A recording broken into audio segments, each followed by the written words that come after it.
अस्सलाम वालेकुम दोस्तों, हाज़िर हुआ एक नई वीडियो के साथ। तो दोस्तों इस वीडियो में हम एक डायोड को मल्टीमीटर से चेक करेंगे कि डायोड को मल्टीमीटर से कैसे चेक किया जा सकता है कि क्या ये डायोड ख़राब है या ये डायोड ठीक है। तो चलिए इसको चेक करते हैं कि कैसे काम करती है मल्टीमीटर से।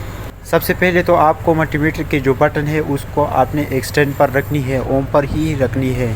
दोस्तों मल्टीमीटर के दोनों टर्मिनलों को आपने डायोड के दोनों साइडों से चेक करनी है कि ये काम करती है या नहीं। ये एक साइड से काम करती है, आप वीडियो में देख सकती हो, और ये दूसरी साइड से आप जब चेक करोगे तो ये काम नहीं करेगा। अगर ये काम करती है मतलब ये शॉर्ट है, ये ख़राब है, मतलब ये डायोड हमारे पास ख़राब है। अब हम दूसरे डायोड को चेक करते हैं कि वो ठीक है या वो भी इस तरह से ख़राब है। तो ये भी एक साइड से काम करती है, और मैं अब दूसरी साइड को चेक करता हूँ तो ये काम नहीं करता, मतलब ये डायोड ठीक है। जब ये दोनों साइडों से काम करती है तो ये डायोड ख़राब है, जब एक साइड से काम करती है तो ये डायोड बिल्कुल ठीक है।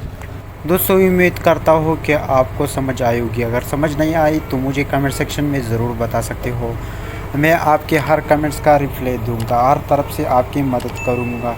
दोस्तों अगर वीडियो अच्छी लगी हो तो वीडियो को लाइक करो, अपने दोस्तों के साथ शेयर करो, चैनल को सब्सक्राइब करो। तो मिलते हैं नेक्स्ट वीडियो में, तब तक अपने आप का बहुत ख्याल रखना। खुदा हाफिज़।